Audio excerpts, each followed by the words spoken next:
من الشيطان الرجيم بسم الله الرحمن الرحيم ألف لام را كتاب أنزلناه إليك لتخرج الناس من الظلمات إلى النور بإذن الله بإذن ربهم إلى صراط العزيز الحميد الله الذي له ما في السماوات وما في الأرض وويل للكافرين من عذاب شديد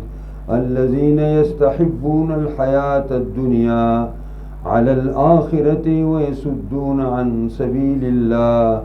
ويبغونها عوجا أولئك في ضلال بعيد صدق الله العظيم. سورہ ابراہیم شروع کو نو دیتا سورہ ابراہیم نوم زکا کی خودے شو چی ابراہیم علی نبینا علیہ السلام چی ابو الانبیاء دے دا اغا واقعا و داگے ذکر راگلے دے نو داغا دا تکریم و دا اعزاز دا پارا دا نوم راواگستے شداوی او دی سورتا بطوری نوم کی خودے شو سورہ ابراہیم او مکی دے دا ہجرت دا نبی کریم صلی اللہ علیہ وسلم نا مخ نازل شوے دے. مسائل او اہداف مگ دی کم چی دا مکی سورتونو اہداف دی اقد دی اگدا چی توحید دا اللہ رب العزت صداقت القرآن او صداقت الرسول او اثبات دا بعث بعد الموت یعنی با آخرت بانی ایمان ساتل دا دری اساسی دا عقیدی سر ٹچ موضوعات دا پدی صورت کی اللہ رب العزت ذکر کئی. خزیات زور با پدی بانی ورکئی چی رسالت او رسول باندی ذکر خلق دا دین انکار دیر زیاد کئی. بسم اللہ الرحمن الرحیم شروع کم پنم دا اللہ چی بے اندازے مہربان زیاد مہربان دے. الف لام را اللہ واقف دے پمانا دی حروفو دا مقطعات قرآنی دی دا قبلی دا مستشابہات ندی دا دے مانا سوا دا مانا حقیقی دا دے سوا دا اللہ نبل چاہتا نورزی. کتاب انزلناہ الیکو دا قرآن یو کتاب دے نازل کڑے دے منگا دے لرتا تا پیغمبران او دا دید نزول وجہ وائی لتخرج الناس من الظلمات الى النور چراو باسی تو خلق لرا دا تیرو دا شرک او دا کفر او دا بدعات و رسوماتنا الى النوری نور دا ایمان و دا توحید تا بإذن ربهم پا اجازت دا پروردگار دا دیبانی او کمزے تیرو باسی الى صراط العزیز الحمید اگے لاری دا زور اور خدے ستائلے شویتا. نو کتاب هذا کتاب دا عظیم کتاب دے دا قرآن اللہ وی انزلناہ الیک دا منگ تا نازل کرے دے. مشرکان دروغ وائی چی دا محمد صلی اللہ علیہ وسلم تصنیف دے بلکہ دا تنزیل دا اللہ رب العالمین دے. دا اللہ وی زما تنزیل دے دا محمد مصطفیٰ تصنیف نہ دے دا دروغ وائی دوی. او قرآن دلتا اللہ پاک دا قرآن دا ورکولو پیغمبر تا علت وجہ وی ولی میں والا قرآن ورکڑے دے پیغمبر تا تمہارا قرآن دا سر پار در کڑے دے لتخرج الناس من الظلمات الى النور چرے دی قرآن پا ذریعہ باندے خلق طور تیارو دا جہالت نا دا کفر نا دا پحاشی عریانی نا دا آرام خوری نا دا ہر قسم بیدینی نا رو باسی نور دا توحید تا نور دا ایمان تے رو باسی. چونکہ دا کفر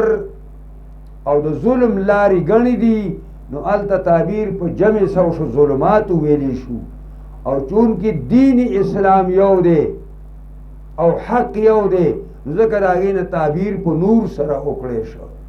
باذن ربهم په اجازت د پروردگار د دوی باندې دا ستاد رب په اذن او په اډر باندې بدا کار کیږي او چرته ترابلې چرته به روباسي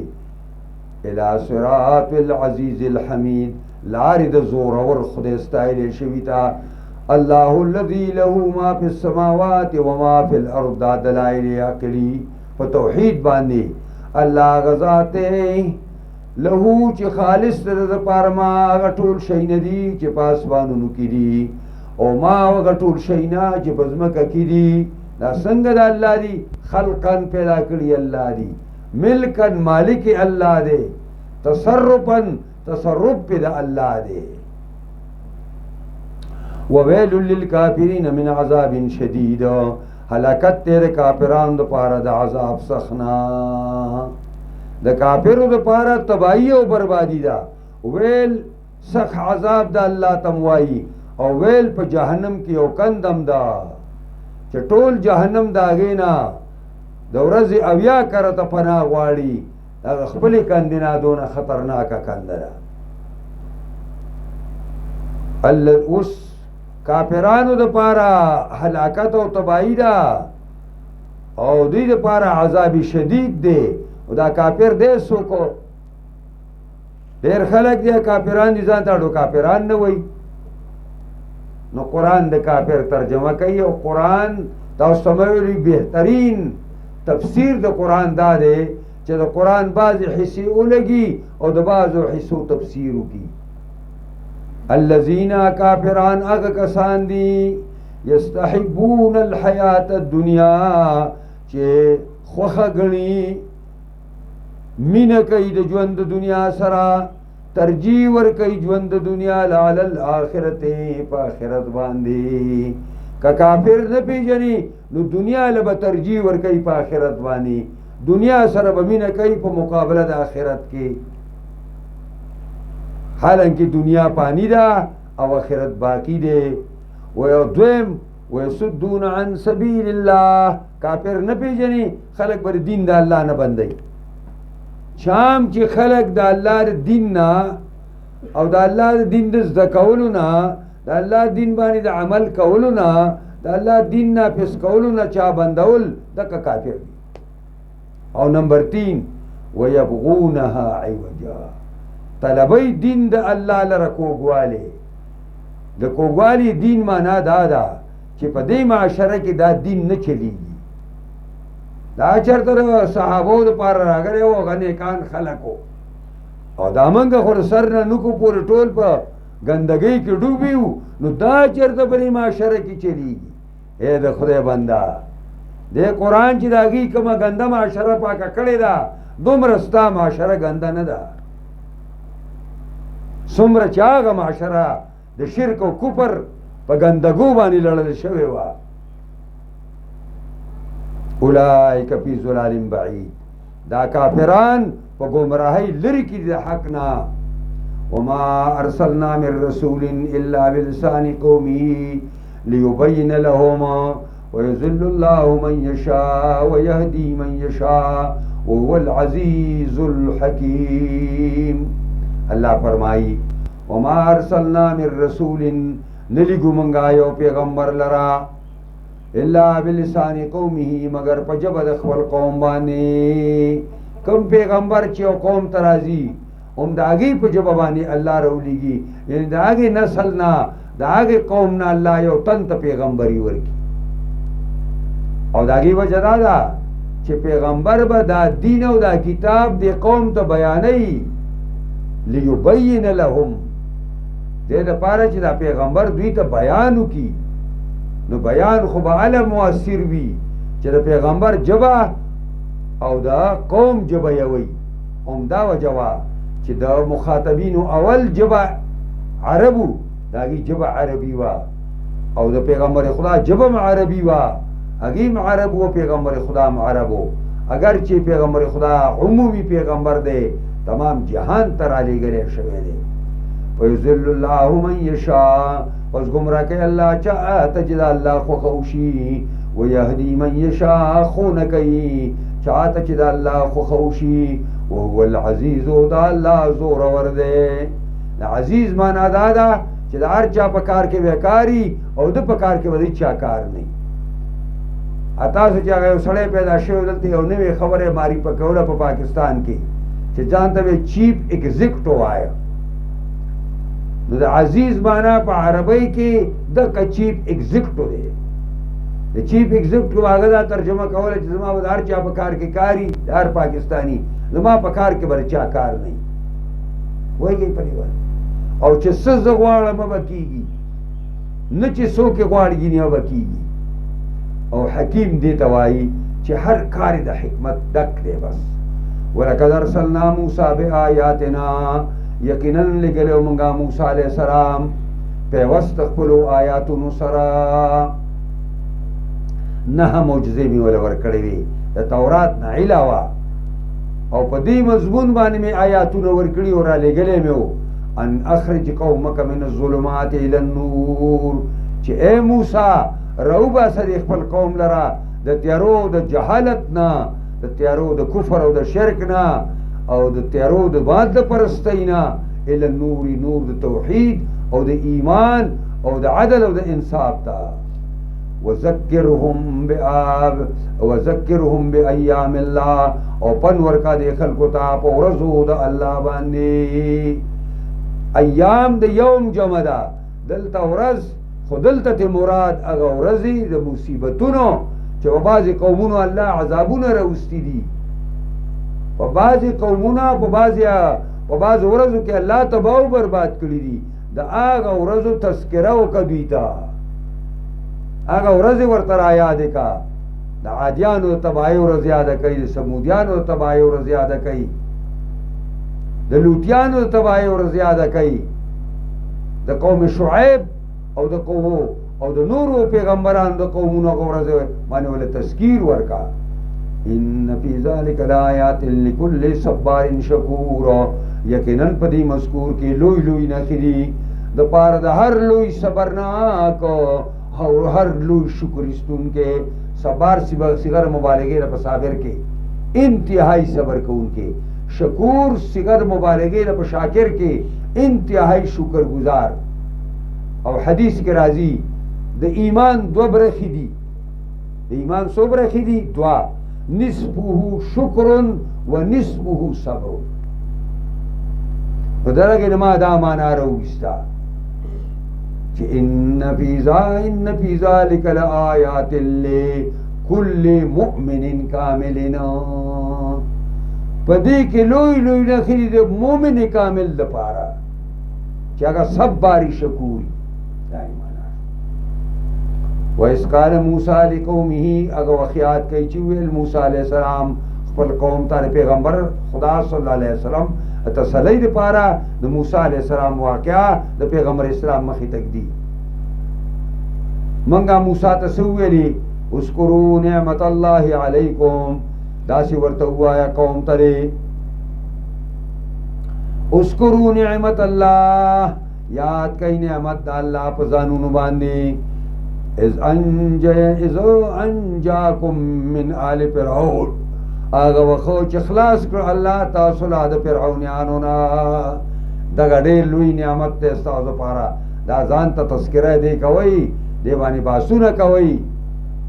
یسومونکم سوء العذاب، چې کسکو به تاسو لره په ناکاره عذاب باندې. ويذبحون ابناءكم، حلالول به ستاسو هلکانو لره. ويستحيون نساءكم، او ژوندی به پرېښودلې ستاسو زنانو لره. دا سوره بقره کې منګه ويصومونکم ټکی ویلی و، چونکې هغه هلته تشریح او ترجمه وه او تفسیر و دی، نو دی وجه نه واو ذکر کو. او دلته دا ځان له مستقل کلام شو. یصومونکم چې ساکاوی تاسو ته ناکاره عذاب، او دای په مستقل عطف کو. هلته عطف نو، دلته عطف دی. ویذبحون ابناءکم ویستحیون نساءکم. زامن ولی علال الماء تاسو ته ویلی دي، کاهنانو ورته ویلی وو ساحرانو خوب لیدلی و فرعون او خوب دا لیدلی و چې د شام نه او د کنعان نه یو اور راغی او مصر ته راننوته او چې نوم یې په کپتي ګوري دا کور سیزي او ختموي او د بني اسرائیلو کورونو ته او بني اسرائیل ته هېڅ نه وایي هغې ورته وویل چې دا په دې بني اسرائیل کې یو وړوکی پیدا کېږي او د هغه په لاس به ستا حکومت ختمېږي او ستا مرګ به د هغه د لاسه نو هغه ویل بس چې د بني اسرائیلو واړه کېږي حلالوئ حکم یې وکړ نو واړه به یې حلالول په کم کال چې هارون علیه السلام کې د واړه نه حلالېدل او چې موسی علیه السلام شو د خلکو د حلالولو وړو د حلالولو کالو او دا ځان له اوږده واقعات خو الله رب العزت نه وساته او داسې وساته چې د فرعون په کور کې لوی کړ د فرعون په کور کې الله تعالی لوی کړ او بیا چې کله الله تعالی ورته پیغمبري ورکړه نو بیا راغی د فرعون مخې ته او هغه دعوت یې د هغه مخې ته کېښوده نو دا هغه خبره وه چې کاهنانو ورته ویلي خو ډېره بهتره خبره دا ده چې دا حضرت ابراهیم پخوا یو خبره کړې وه چې زما په بچو کې به یو بچی پیدا کېږي او د دنیا یو ډېر لوی فرعون او لوی بدماش پر هغه په لاس باندې الله ختموي او دا خبره به بني اسرائیلو کوله چې کله به قبطیانو پې ظلمونه کول نو یو بل ته به وصیت کو چې خیر دی د موږ د نیکه ابراهیم علیه السلام گفت دی چې موږ کې به یو وړوکی خدای پیدا کوي او دا فرعون او د حکومت به الله ختموي دا خبره د بني اسرائیلو نه د قبطیانو ته او د قبطیانو نه د فرعون دربار ته راغله او د هغې په نتیجه کې واړه حلالول شروع شو او وړې جینکۍ پرېښودل شروع شو وفي ذلكم بلاء من ربكم عظیم په دې کې یو ازمایش لوی د جانب د رب ستاسو نه معمولي خبره خو نه وه واستعذن ربکما هغه وخت چې اعلان وکړ رب ستاسو رب اعلان داو لئن شکرتم لازیدنکما قسم دی که تاسو زما د نعمتونو قدر کوئ لازیدنکم زه ورته نعمتونه نورم زیات کم ولئن کفرتم ان عذابی لشدید او قسم دی که تاسو ناشکري کوئ زما د نعمتونو یقینا زما عذاب ګورئ بیا ډېر سخت دی شکر څه ته وایي چې نعمت دله منعم در کړی دی او د استعمال طریقې درته ښودلې ده او د لګولو ځای درته ښودلی دی هغسې استعمالوي او په هغه ځای کې استعمالوي دا شکریه ده او د الله د نعمتونو د شکر معنا دا ده چې د الله صفتونه او په دې کې او د الله عبادت په دې باندې کې او علما وایي چې دا شکر داسې دام دی داسې جال دی چې کوم ښکارې دله نیولی هغې نیولی دی او نور به دله نیسي دا نعمت چې تا سره دی دا پرې شکر تا سره باقي پاتې شي او الټه د الله د طرف نه به تا ته نور راکاږي او لئن کفرتم که تاسو ناشکري کوئ نو عذاب زما سخت دی کیدی شي چې دا کم نعمتونه مې درکړي دا هم درنه والمه نور خو نه در کومه خو دا درکړی هم درنه واپس وکړم وقال موسی ویلی موسی علیه السلام قوم ته ان تکفروا انتما که کفر وکئ تاسو ای قومه تاسو ومن فی الارض جمیعا او هغه ټول چې په ځمکه کې دي ټول تاکید دی تاسو چې په ځمکه کې سدي ټول د الله نه انکار وکئ نو بیا د الله تعالی په حکومت کې ذره بر کمی نشئ راوستی فإن الله لغنی حمید پس یقینا الله بے پروا ستایلی شوی دی هیڅ عبادت ته ستاسو حاجت نشته دی بس ځان لغنی دی او ځان لستایلی شوی دی الم یاتکم نبأ الذین من قبلکم قوم نوح وعاد وثمود والذین من بعدهم لا يعلمهم الا الله جاءتهم رسلهم بالبينات فردوا أيديهم في أفواههم وقالوا إنا كفرنا بما أرسلتم به وإنا لفي شك مما تدعوننا إليه مريب ألم يأتكم نبأ الذين من قبلكم آیا ندی راغلی تاسو ته خبر داغی کسانو نبأ خبر ته وایي خبر داغی کسانو من قبلکم چې تاسو نه تیر تاریخ کې تیر شوي دي هغه مخکې موږ نه څوک تیر شوي دي نو د هغې قومونو نشاندهي کوي او هغه قومونه موږ ته ښایي قوم نوح قوم د نوح علیه السلام او عادیان قوم د هود علیه السلام او ثمود یعنی قوم د صالح علیه السلام والذین من بعدهما او هغه قومونو ته چې رستو راغلي دي په دې پسې څونه راغلي دي لا یعلمهم الا الله چې نه پېژني هغې لره مګر الله یې پېژني دلته مفسرین لیکي وایي دا کم خلک چې دا خپل نسب دې ځای نه روان کړي نوح علیه السلام نو سیما او څوک وزیر ابراهیم علیه السلام نو سیما او څوک بل پیغمبر یادوي نو کذبا نسابون مفسرین لیکي کذبا نسابون دا نسبونه چې سازي دا دروغ وایي قرآن وایي په دې منځ کې داسې خلک دی چې هغه تاسو نه پېژنئ هغه زه قدرې پېژنم نو په دغه کومو خلک چې الله پېژني دې کې ستا نسب کې هغه پلار څوک راغلی و څوک دې وجې نه کذبا نسابون دروغ وایي جاءتهم رسلهم بالبينات راغلی دوی ته پیغمبران دوی په ښکاره او دلایلو فردوا ایدیهم فی افواههم واپس وکړه د خلکو لاسونه د پیغمبرانو لاسونه خپل فی افواههم په خولو د پیغمبرانو کې چې پیغمبر به لګیاو رامنډه وکړه پرې خوله لاس کې بس نور مه وایه پرې خوله به ولې لاس کې یوه ترجمه یې دا ده دویمه دا ده فردوا ایدیهما واپس وکړه دی خپلو لاسونو لره د کفارو فی افواههم په خپلو خولو کې دا ګوتې بیا پرې غاښونو کې ورکړې او دا به یې چیچلې د غوسې نه دا ده اوس څه شروع کړي دا څه راته وایي وقالوا وویل ورته د کفارو انا کفرنا بما ارسلتم به یقینا منګه انکار کو پاګې دعوت باندې ارسلتم به چې رالېږلې شوي تاسو پاګې باندې وانا لفی شک مما تدعوننا الیه مریب او یقینا منګه په شک یو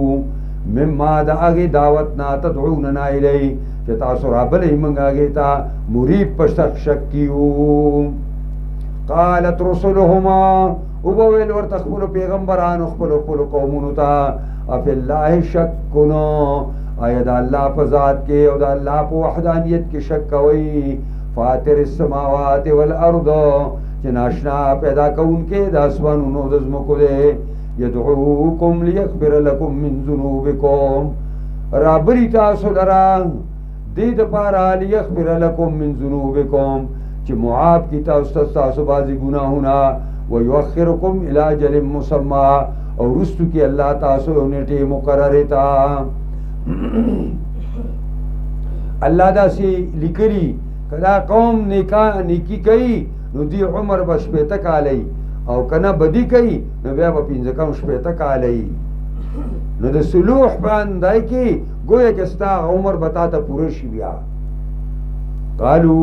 وویل دی قومونو پیغمبرانو ته ان انتم نه یې پیغمبرانو تاسو الا بشر مثلنا مگر انسانان یې زمونږ غوندې تريدون ان تصدونا اراده کوي تاسو ان تصدونا چې بند کوي موږ لره عما کان یعبد آباؤنا د هغه طرز او طریقې او د هغې خدایانو نه چې و پلاران زمونږ عبادت یې کوو د هغې او که تاسو خامخا وایئ او کلارېږئ نه چې عذاب راځي او عذاب نه فاتونا بسلطان مبین پیش کوي موږ ته یو ښکاره دلیل پیغمبرانو موږ ته به یو ښکاره دلیل راوړئ قالت لهم رسلهما وبویل دوی ته پیغمبرانو دوی ان نحن الا بشر مثلکما نه یو موږ مګر ستاسو غوندې انسان دا خبره ټیک کوئ چې زموږ هم ستاسو غوندې انسانان یو لا ولكن الله يمن على من يشاء من عباده لیکن الله احسان کوي پاګه چا چې الله خو خشي د خپل بندګانو نه نو موږ باندې احسان کړی دی او بشری او پیغمبري را ترا کړی دا وما كان لنا ان ناتيكم بسلطان ندی مناسب منگلرا وما كان لنا ندی ممکن او مناسب منگلا ان ناتيكم چراتو کوم تاسو ته په حجت باندې الا باذن الله مگر په اجازه او ډر د الله باندې وعلى الله فليتوكل المؤمنون او خالص په الله دې اعتماد کی مؤمنان پیغمبران ورته وایي وما لنا الا نتوکل علی الله سدي منگلا چې موږ بزان نسپارو په الله باندې وقد هدانا سبلنا او یقینا خود دې موږ ته لارې د هدایت پلي ولنصبرن على ما اذيتمونا او پیغمبران ورته وایي موږ به خامخا صبر کوو پاګه چې تاسو موږ ته تکلیفونه راکوي وعلى الله فليتوكل المتوکلون خالص په الله دې اعتماد کی اعتماد کوونکی وقال الذين كفروا لرسلهم وبويل کافرانو خپل پیغمبرانو ته لنخرجنكم من ارضنا من بوباسو تاسو لا د خپل ځمکینا کنه کلاری گئی نو موږ به خپل ځمکینه وباسو مجبور به کو په هجرت باندې او لتعودن فی ملتنا یا بتاسو خامخا واپس کېږي زموږ پر دین کې دې مشرکانه دین ته ورازي واوحى الیہم ربهما وصحب وکړه پیغمبرانو ته رب د پیغمبرانو او وحی بداوا لنهلكن الظالمین خامخا هلاکو مونږه ظالمانو دا کم ظالم چې تار کلی نو باسي او یا تا په کفر باندې مجبور کړي دا به مونږه هلاک کو او چې دا هلاک کړو د ازمکه به خالی کو ولنسکننکم الارض او مونږ اوسو پیغمبرانو تاسو لا په دک ازمکه کې من بعدهم پست د پست مرګ دغه ظالمانو نه ذالک لمن خاف مقامی دا حکم دی دا چار پارا چیریږي د ودرېدلو زمانہ زما مخ کې بودريږي وخاف وعید او یریږي د ډانټنې او زورنې زمانہ واستفتحوا دوی طلب د فتح وکړه واستفتحوا دوی طلب د فتح وکړه چې الله زمونږ تعاون او امداد وکړه وخاب كل جبار عنید او نامراد شو برباد شو هر لوی ظالم عنید مخالف د حق جبار لوی ظالم ته وي حدیث کې راځي چې یو مړی سړی کی دوه کی چې دریو کې بیا ورته جبار ویلې کی او عنید دې ته وي چې دې ته دانسته حق نه مني حق او پیژني او بیا نه مني من ورائه جهنم مخکې د جبار زې معنید مخې ته جهنم دی ويسقى من ماء سديد سکولې کېږي به په د باندې اوبو د غوینو زونا چې دا اور په زور د جهنمیانو نه کومه وینه زوه بهیږي دې ته ور جهنم په غاړو کې بټونه لګېدلي اکې نه به ډکېږي او دې چې کله اوبه غواړي ورولي به راشه اوس کوي يتجرعه غټ بکای دی لرا يتجرعه معنا سره غټ بکای دی لرا د څه ویل شي سکله انتهایی ګرمي او انتهایی بدبو یو سخاري ولا يكاد يسيغه قريب دا چې تیری کی دی لرا وياتيه الموت من كل مكان رابشي دی بد قسمت ته اسباب د مرګ د هر طرف نه په جهنم کې باندې دی اره خبره د مرګي وما هو بمیت خو نه وي دې مر زګه دا مرګ یو قسم له راحت ته ثم لا يموت فيها ولا يحيى بیا به کافر په جهنم کې نه ژوندې نه به ژوند په ژوند حساب او نه به مرګ په مرګ حساب ومن ورائهم عذاب غلیظ او مخې د دوی ته عذاب سخت دی مثل الذين كفروا بربهم مثال دا کسانو چې کوپر کړي په خپل رب باندې یعنی مثال د عمل د کفارو اعمالهم کرمادنا عملنا د کفارو کرمادن په شان د ایری باندې دي د کفارو د دې اعمالو چې کوم دوی پرې پای عامه کې کوي د خلکو سره د خدای د مخلوق سره احسانات کوي د دې د اعمالو مثال د هغه ایرې دی د ایرو د ډیران دی اشتدت الريح اشتدت به الريح چې سخت شي سخت والوزي پرې باندې باد فی یوم عاصف په هغه ورځ د سخت باد کې دا راوالوزي او دا ایری والوزي او پرې هوا کې ذره ذره کې لا یقدرون مما کسبوا دوی طاقت نه مومي په بعضې د هغې باندې چې دوی کسب کړي دي علی شیئن په څه باندې ذلک هو الضلال البعید دا د خطا لرې د حق نه الم ترى ان الله خلق السماوات والارض بالحق نګورې ته چې یقینا الله پیدا کړي اسمانونه او ځمکې بالحق په وساق سره یشاء یذهبکم کو غواړي لر بکی تاسو د مخ د ځمکې نه ویاتی بخلق جدید او راتلبو کی په یو نوی مخلوق باندې وما ذلك على الله بعزیز نه دی دا په الله باندې ګران چې تاسو د ځمکه خالقي او یو نوی قوم الله راولي او سوره محمد کې ثم لا يكونوا امثالكم به تاسو غوندې بیننګ نه وبرزوا لله جميعا روبوزي راخکاره بشي الله ته ټول مشران کشران پیغمبران علیهم السلام امتونه نیکان بدان ټول بروزي فقال الضعفاء للذين استكبروا وبوي اغا کمزوري ګڼل شي خلکا للذين استكبروا اغا کسانو ته چې ځان یې غټ ګڼل او یې غټایا ټوتا دا چې کوم د دوی اوسو کوم لیډرانو په باطل پرستۍ کې دا جګړه ده دې ته تخاصم اهل النار وایي انا كنا لكم تبعا دا ضعفا دي غټای ټوتا وایي مونږ خو ستاسو تابعدارو مونږ خو ستاسو غلامانو چې تا به سویل نو مویل جی اچھا بالکل دې صحیح خبره وکړه دا امعه چی کنا او دا د بادشاہ او د وزیر خواته چې ناست دا چاپلوسان نو دا کوي چې یاره جی دا کور خو ډېر زیات تری دی باچا سلامت وي دو یاو جی بالکل د خوراک نه دی لا او که باچا وي چې هلکه دا خو ډېر مزدار دی دو یاره جی بس بالکل ګوړه ده نو دا ضعفا دا کوي دا امعا دا کوک سټي چې څوک به څه راکړي دې ته دی په تاک کې ناست دی بس که د ده سره ورېږي او که بیا د ده سره ورېږي دې ته مټتۍ وایي په موږ ته پښتو کې مټتۍ وایي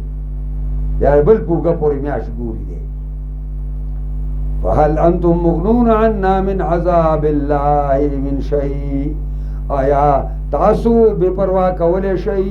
څه پیدا را کولی شئ موږ ته د عذاب د الله نه څه هلته خو به د تاڼهدار نه خلاصولما ځکه چې تاسې ده د تاڼې دپاره به ما ستا ملګرتیا کوله او ستا زندهباد به مې او اوټ به مې دله درکو نو دلته مې اوس خلاصولی شي که نه دی خو ماغه زوړ نیت باندې ورغی چې دلته هماغه تاڼهدار وي او دلته هماغه یې سیچ وي او دلته هماغه چې کوم دی نو ډیسي او ایسي وي دا خو د الله دربار دی دلته دا نه چلیږي انا لکم طبعا موږ ستاسو تابعدارو ولنتم مغنون عنا من عذاب الله من شيء قالوا لو هدانا الله لهديناكم مشران به ورته ووایي که الله موږ ته خونه کړی وی موږ به تاسو ته خونه کړې وه تاسو موږ په خپله ګمراه او ته راتلې ما نه دې لاسنیوه کوله سواء علینا برابر ته موږ باندې اجزعنا ام صبرنا ما لنا من محیص که جزې پزې کوو موږه او که صبر کوو موږه نشته زموږ لپاره خلاصې محیص مصدر میمی دی خلاص موږ لپاره خلاصې نشته نشو موږ خلاصې دی دا چې کله کفار اهل توحید وویني چې هغوی جنت ته لاړ شي نو دوی به فوراً دا خبره وکړي چې دې مسلمانانو خو الله ته جړاګانې کولې، الله ته به ځان په جړا کو، که جړا به نه ورته ده نو شکل د جړا به سازو. دا دوی دا ګټه د جنت دا په جړا کړې ده. راځئ چې وجاړو الله ته. د 500 کاله به وجاړي او جزې پزې به کوي، عجزي به کوي. بیا به وایي چې هلکه دی جنتیانو دا جنت یوازې په جړا نه دی ګټلی، په صبر هم ګټلی دی. مونږ ورسه څه کول او دوی به صبر کوو. نو راځئ چې صبر وکړو. د 500 کاله به صبر وکړي. نو چې 1000 کاله مکمل شي نو د ټس نه به بس نه شي، هېڅ شی به دوی ته میلاو نه شي، نه په 500 جزو پزو کالو جزو پزو باندې او نه 500 کاله صبر باندې. نو به وایي ما لنا من محیص. که جزې پزې کوو مونږ 500 کاله هم صبر نه او که صبر کوو 500 کاله نشته مونږ دپاره خلاصې. بس اوس مونږ ګیر شوي. دا خو ناکاره مشران او ناکاره کشران په خپل کور کې به دا لعن طعن په قیامت کې په یو بلو کې. اوس د ټولو رانکارو سر چې ابلیس ملعون دی، هغه چې کله د قیامت ورځ شي او جهنم ته جهنمیان لاړ شي نو دته به د اور حسن بصري وایي د صحابو شاګردو ته به د اور منبر به ورته کېښودی شي او دی به وروخیږي او دی به د اور په منبر باندې لګیا وي او جهنمیانو یارانو خپلو یارانو ته به تقریر کوي. نو هغه تقریر دلته دی. وقال الشیطان، وبه وایي شیطانو لما قضی الامر، کله چې فیصله وشي د کار د مخلوق، جنتیان جنت ته لاړ شي او جهنمیان جهنم ته لاړ شي. دا د قضی الامر معنا ده. ان الله وعدکم. اوس په خپله خطبه کې به ابلیس څه وایي؟ خطبه دا ده ان الله وعدکم وعد الحق، یقینا الله وعده کړې وه تاسو سره وعده رښتینې. ووعدتکم، ما هم در سره څه وعدګۍ غوندې کړې وه. فاخلفتکم، زه د هغې خلاف اعلان کومه.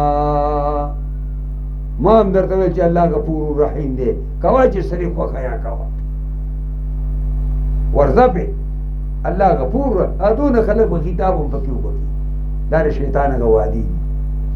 چې خدای غفور رحیم دی. چا ویل چې غفور رحیم نه دی؟ وما کان، یاره جیتا به ته وراتلی او مونږ ته به دې ویل نو ابلیس ورته وایي چې وما لنا علیکم من سلطان، نو ما دپاره په تاسو باندې څه دسترس او غلبه چې ګینې په زور مې د پیغمبران نه راستانې کړي وی او ځان سره مې روان کړي وی. زما څه زور خو نه چلېده. ها الا ان دعوتکم، مگر ما به راوبللی دا ګوته به مې رسې کړه درته او د سترګو اشاره به مې وکړه او تا به بیا نه خدای لیده، نه د الله پیغمبر کا پیژنده، نه د قرآن پیژنده، نه د عالم پیژنده او ما پسې به لکه د ګډوډ رامنډې والې. دا د دې ان دعوتکم دا معنا ده چې ما به درته څه دعوتګۍ غوندې درکړه، داسې اشاره به مې درته وکړه او تا به دوه خپې خپلې کړې او دوه به یې پردۍ په رامنډې به دې کړې. الا ان دعوتکم فاستجبتم لی، نو چې ما به دا دعوتګۍ درکړه تاسو ته، تاسو به زما قبول وکړو چې ټیک ده چې اچھا ده موږ درلو. بلکې بعضې وکې وایي ما مه شمېره درګاډې ما فلا تلوموني، مه ملامته کوئ ما لره. ابلیس به ورته وایي ما مه ملامته کوئ. ولومو انفسکما، ملامته کوي خپل ځانونه. ول تاسو نه لیدمه چې ما الله رب تعالی آدم ته سجده وکړم او نه کړه او زه یې په هغې لعنتي کړم او داسې یې لعنتي کړم چې توبه مې سره قبلېږي نه. زه هغه شی ومه او تاسو زما نه یو بزرګ ساز کړی و د پیغمبرانو په مقابله کې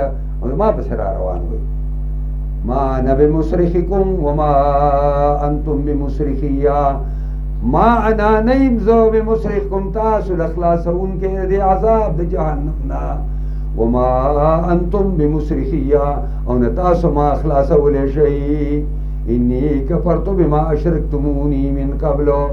پر تقریر کی با اعلانو کی ز انکار کوم پاگی باندی چې تاسو شریک کړم دا الله سره مخکې دې نه په دنیا کې زد انکار کوم چې تاسو ځاړو شریک کړی ان الظالمین لهم عذاب علیم یقینا ظالمان دې لپاره عذاب درناک دی وادخل الذين آمنوا وعملوا الصالحات جنات تجري من تحتها الانهار دن بکړې شي کسانو چې ایمان راوړی دی او عمل د نیکو کوي ستا جنات باغونو ته تجري من تحت الانهار بهیږي بالاندې د ماڼو او د ونو داګینا سلور نهرونه خالدین فیها همیشه بوسیږي پر جنت کې باذن ربهم په اډر د خپل ربانی تحیتهم فیها سلام ستړي مشي با د جنتیانو په جنت کې سلامونه یو بل باندې به سلامونه وایي فرشتي برادن نکیږي سلامونه بوایي سلام قولا من رب الرحیم یاسین کی اللہ بفی سلام نوائی علم ترى كيف ضرب الله مثلا كلمة طيبة كشجرة طيبة أصلها ثابت وفرعها في السماء تؤتي كلها كل حين بإذن ربها ويضرب الله الأمثال للناس لعلهم يتذكرون ومثل كلمة خبيثة كشجرة خبيثة اجتثت من فوق الأرض ما لها من قرار يثبت الله الذين آمنوا بالقول الثابت في الحياة الدنيا وفي الآخرة ويذل الله الظالمين ويفعل الله ما يشاء. دا الله مثال بیانه د حق او د باطل مثال. د حق مثال او د باطل مثال الله تعالی وایي. د ایمان او د کفر مثال الله بیانوي. نو فرمایي الم ترى نګوري ته پیغمبره د قرآن لستون کې ته نګوري کیف ضرب الله مثلا سرنګي بیانوي الله یو مثال عجیبه کلمتن طیبتن د کلمې پاکي چې کلمه د لا اله الا الله دا کشجرة طیبه د دې مثال داغه ونی پاکی دی داسې پاکونه اصلها ثابتون چې جړلې په ځمکه کې کلکې وي نو سیلې نشي اړولی وفرعها فی السماء او سانګي او وږي دا په اسمان کې دا ونه دا د کجوري ونه ده. نو الله د دې مثال د کلمې پاکې د کجوري سره بیانوي او د مؤمن مثال د دغه ونې سره بیانوي. دغه ونه چې څنګه مضبوطه ده په ځمکه کې دومره د مؤمن په زړه کې دا ایمان او توحید مضبوط دی او د دغه کم نتایج چې راځي او کم اعمال کوي. نو څنګه چې د کجوري دا سوکي اسمان ته ختلي دي دقسې د مؤمن اعمال چې توحید په رنګ کې رنګ دي او د توحید رڼا ورته حاصله ده دا روان دي بره هغه ځای د قبولیت ته رسي.